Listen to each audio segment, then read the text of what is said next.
The legend lecturer ET lecturer Naveen garu and collection queen Rahamat madam garu, అలాగే మన college జయజామ Pravalika madam garu and English Elizabeth Neeraja madam garu, one and only all in one handsome lecturer Naveen Ameer sir గారు.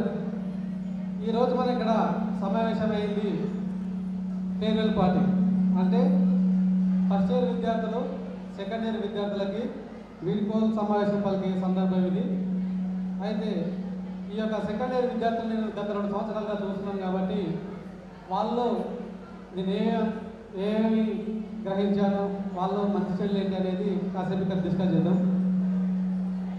ఈ కళాశాల వాతావరణంలో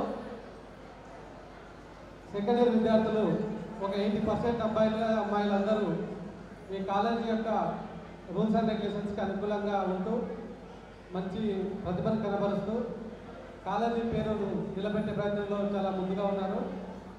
అలాగే కొంతమంది మాత్రం ఇలా ఉన్నప్పటికీ వాళ్ళు ఇర్రెగ్యులర్ కాబట్టి వాళ్ళు ఎలా ఉన్నా మార్చుకునే ప్రయత్నం మేము బాగానే చేశాం, బాగానే మారారు కూడా వాళ్ళు.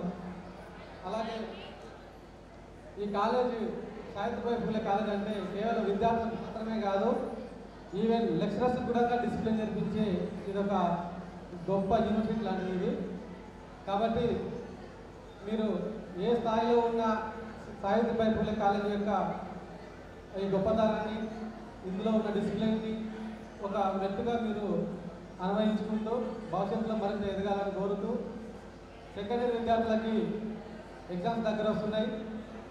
మీ అందరికీ ఆదర్శ చెప్తూ ఒక చిన్న మాట ఏంటంటే, తల్లిదండ్రులు పిల్లల విషయంలో ఒకే సందర్భంలో 2 విధాలుగా ఫీల్ అయ్యే సందర్భం ఉంటుంది. ఏదంటే అబ్బాయి ఎదుగుతూ ఉంటే మనం విడిచిపెట్టిపోతున్నాడనే బాధ ఉంటుంది, అలాగే ఎదుగుతున్నాడనే సంతోషం ఉంటుంది. సేమ్ ఫీలింగ్ మాకు కూడా ఈ కళాశాల తరఫున మీరు కాలేజ్ నుంచి విడిపోతున్నారని బాధ ఒక వైపు ఉంటూనే భవిష్యత్తులో మరింత ఎత్తుకు ఎదుగుతారని ఆశిస్తున్న సంతోషం మరొక వైపు ఉంది. కాబట్టి ఈ రెండింటిని బ్యాలెన్స్ చేసుకుంటూ మేము మీ అందరినీ మీ యొక్క శ్రేయాభిలాషులుగా మేము అనుకుంటూ మీరందరూ భవిష్యత్తులో మంచి స్థాయికి వెళ్ళాలని కోరుకుంటూ all the best for your exams. Thank you.